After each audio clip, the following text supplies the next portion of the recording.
Hello, welcome back to my channel. I thought I would start this last video about the Costa Awards for 2021 with a little bit of a reading vlog to kind of let you know how I've gotten on with reading the books. So last time we saw each other for a Costa kind of update. The winners had just been announced and I put a hold on 3 of the books, so 3 of the winners. The first novel, the novel, and the biography. Could not find children's or poetry, so I kind of let that go a little bit. But anyway, I put a hold on them. Then they came through last week, well, 2 of them. So I picked up yesterday Open Water by Azumah Nelson and Unsettled by Claire Fuller, and unfortunately About Fall by Preston. It's a bit weird because with the online app you can see where you are on the hold list, like what number, but for physical books like you can't. So it just kept saying pending, pending, pending. I saw that it was supposed to be returned on the 11th of January, so I was like, okay, like what's going on? It's been a week. So I called the library and they were like, oh no, you're 2nd or 3rd on the hold list. So I was like, oh, okay, well that's why, and I didn't realize. So I picked up these and I'm gonna read these. I was gonna cancel my hold, but I've decided to wait because if it wins overall like book of the year, then I will read it in February, because I think that's when I'm gonna, hopefully the hold's gonna come in. Maybe it's gonna be end of February. Anyway, we'll see. So yeah, so that's the story with that. I won't be able to read it before the kind of announcement, but I will be reading Claire Fuller's Unsettled Ground. And actually last night I picked up Open Water and I was gonna just read like the first chapter. It was like 10 p.m. So I was gonna just read the first chapter before going to bed, and I just couldn't stop myself and I read the first half of the book. It's really, really short. It's only 145 pages, so it's not that long to read half. I think if I hadn't started at 10 p.m., I would have 100% read the whole thing in one sitting. It is incredible. And I know we're really early in the year to make this prediction, but I think that this is going to be one of my favorite books of the year because it is incredible. I think it's like the content, like the storyline and the feelings and the way things are expressed, and it's like a romance, like it's just great, but it's also written so well. It actually is so lyrical. It feels like poetry, and sometimes you really feel like the quickness, in the sentence, and sometimes you like feel like more longing because they're just kind of stretching, and it's just beautiful imagery. And I think it's actually one of the most beautiful books that I've read in a long time. So we'll see what the second half looks like. But at the moment, like I'm just loving it so much. And I'm really pleased that I picked this up. Finally, I know I'm kind of late to the party, but yeah, an incredible book. Yeah, I think I'm gonna finish it tonight. Actually, I can't wait to kind of dive back into this. And yeah, I'll be done. And then as we are only the 19th of January, I'll have plenty of time for Unsettled Ground, which is I think it's actually only 300 pages, so I'll have also plenty of time to read that. And oh yeah, it's less than 300 pages, so yeah. And I'm trying to finish a couple extra books as well that were on my January TBR. I also wanted to talk about very quickly the statistics for the Costa Book Awards, because I was like, a lot of people commented like, oh yeah, how are they gonna pick overall winner? When you have a children's book, poetry book, a biography, and some novels. And I was like, I think I've kept responding like, I feel like novels probably always win. So anyway, I went by myself and made the statistics. So I think it's only in the 80s that they started doing overall winner. And so it's been 36 years of overall winners. And out of those 36 years, 50% have been novels or first novel. So I feel like the most likely winner is going to be one of these 2 books that I have. And then biography and poetry both each won 8 years out of 36, so that's about 22%. And children actually only won twice. The first one was The Amber Spyglass by Philip Pullman, and the second one was The Light Tree by Frances Hardinge, if that's how you pronounce it. So I feel like I'm potentially safe with reading these 2, and maybe that one of these 2 will win, but we shall see on the 1st of February. And then the second part of this video is going to be my reaction to the winner, and then we shall talk about that when it comes. Hello, I'm back. Okay, So I ended up finishing this on the next day. So I read it. I think I read the first half one night and the second half the second night. And I even reread some parts, and I absolutely adored this book. Is it maybe one of the best books that I've read ever? Maybe? It's a really bold claim to make, but I feel like I loved this book so much and it touched me in so many different ways. Obviously, it talks about it kind of delves a little bit into and talks about the mental health of Black men. It talks about Black art, and I just love how it delved into that. And there's some paragraphs like I read to my husband, like I wrote down. I just loved it so much. It's written so well. I think I'm gonna have to do a review about this book because I think it deserves like its own thing. But yeah, I love this. Absolutely big recommend. I know that I'm late to the party because I feel like everyone read it in 2021 when it came out, but I'm so glad that I got to it, and I'm so sad that I actually got a copy from the library because I want to buy this book. It is excellent and I want to have it in my library. I also started reading the next book, which is Unsettled by Claire Fuller. This book, okay, I'm only halfway through. There's still days to go for January. I will be finishing it by the end of the month. That's my goal. But and to be fair, I think it was like one night and one morning and I read half, so it reads really quickly. It basically starts with a old woman in a cottage and she falls and dies, and then from there her twins, and they're adult, they're like in their 50s, they find her, and then the story kind of evolves from that point, and it's basically like really secrets unraveling, and you realize that they've been kept very much at home. They suffered a trauma when they were younger. They're very poor, and yeah, the mother was keeping a lot of secrets, which they feel like everyone else knew because everyone keeps telling them like, oh yeah, your mom borrowed money or like all of that, and they're like, what? No. And they don't have money, and the girl is illiterate, and there's just so much. I just don't know how I feel about it yet, but I'm really enjoying the writing. I feel like, I mean, here it says a latter day Daphne du Maurier. I feel like it's very much atmospheric. Like Claire Fuller, this is an art piece in setting the mood, and in just like you feel the claustrophobia, you feel the anxiety of the characters, you feel their total, even like when one of the characters goes to the shop and she can't read, you really feel along with her, and like you don't know what's going on because she can't read what's going on, and it's really good for that.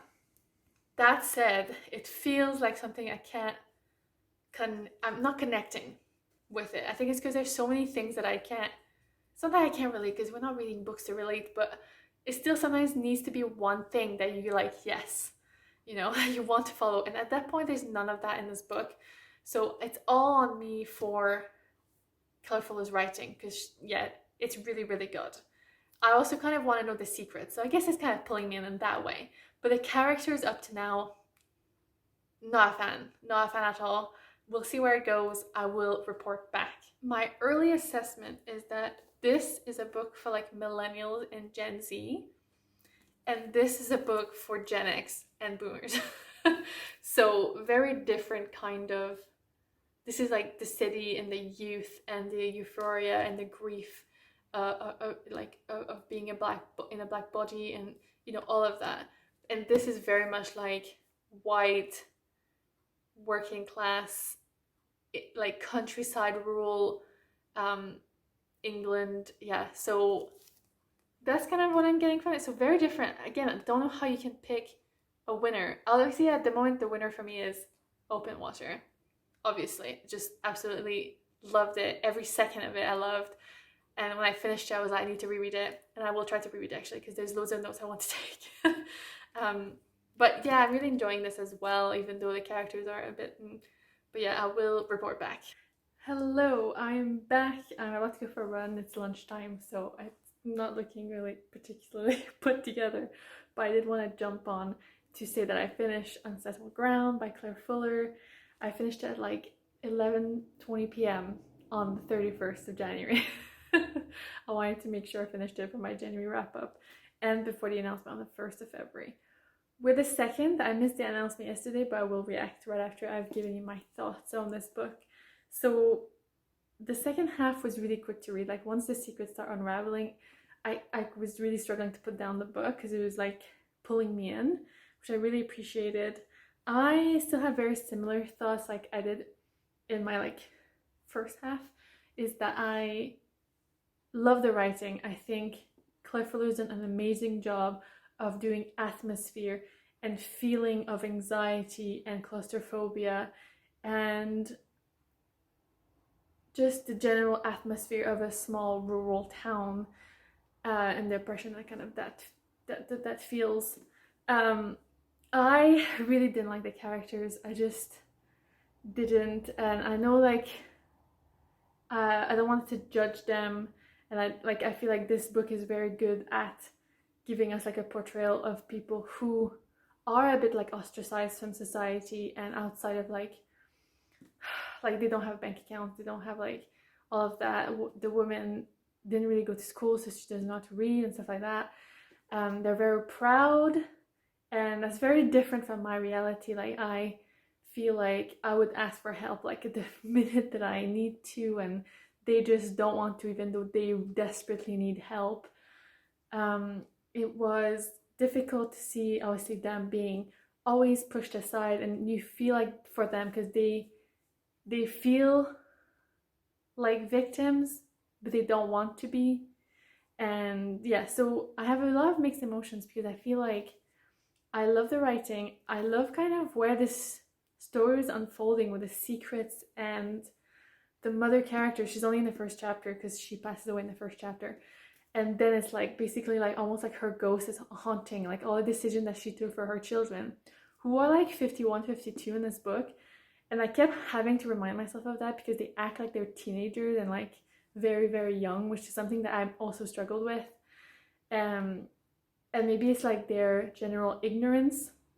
And I know that has a negative connotation when I'm talking about it in terms of them not being aware of certain things and not understanding some kinds of words and stuff like that. So I think that the writer did an amazing job.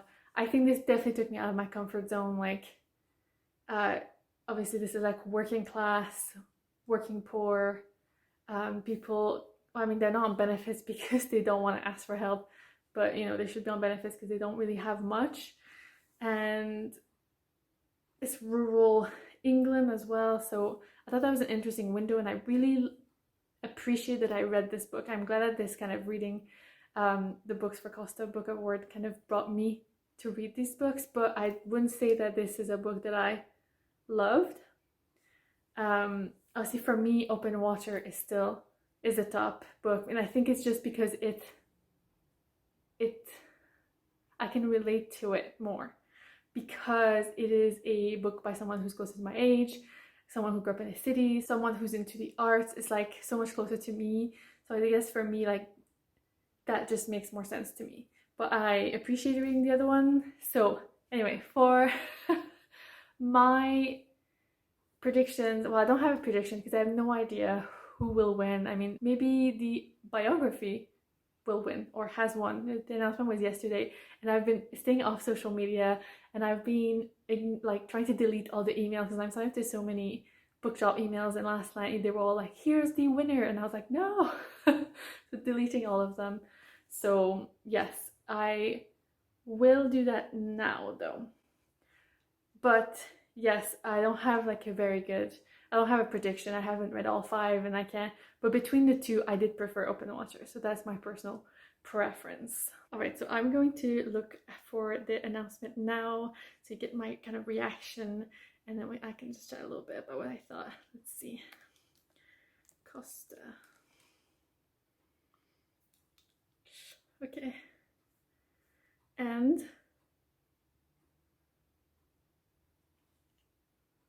really, okay. I didn't want to look shocked. So apparently who won was The Kids by Hannah Lowe, which was the it won like it was a winner for the poetry category, and it apparently won Book of the Year. Hello, sorry to be cutting in on my slightly shocked reaction. I ended up kind of not having that much to say. I was quite surprised that poetry won because it really does win, but also, yeah, I didn't have much to say because I haven't read The Kids by Hannah Lowe, and I also just didn't really know that much about it. And I was talking a little bit in my previous reaction, which I cut out, about I guess what I was expecting this book to be about, but it was definitely based on literally no knowledge. So I educated myself and I went in and looked more into it, and so I've cut that out, and I'm I guess you've seen my initial reaction. Now you're gonna get the one that's a bit more informed. So I was surprised that poetry won because, as I've previously said, poetry is not won that much. I think it had won 22%, if I remember correctly, of the time, of all the times that they had like a Costa Book Award general winner. So I didn't expect it, especially because what I've heard from the kids, like it just wasn't people's favorite poetry book or just amongst all the other ones. But I looked into it a bit more to see. So it says it's basically based on Hannah Lowe's life and her experience teaching. So it says that she taught for a decade in an inner city London sixth form. That's, I guess, like high school, like early college. And at the heart of this book of compassionate, energetic sonnets are the kids, her students, the teenagers that she nurtured. But the poems go further, meeting her own child self as she comes of age in the riotous 80s and 90s, later bearing witness to her small son learning to negotiate contemporary London. And that sounds really interesting. In my previous reaction, which I cut out, I'd mentioned how I was a bit worried with the potential comparison that this could have with a book that has had a lot of backlash in 2021, which I will not mention, but which was about someone who wrote about kids that they taught.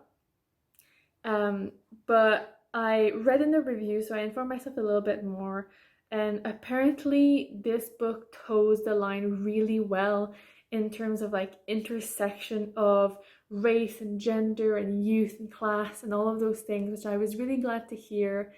And a few people have mentioned the background of this author.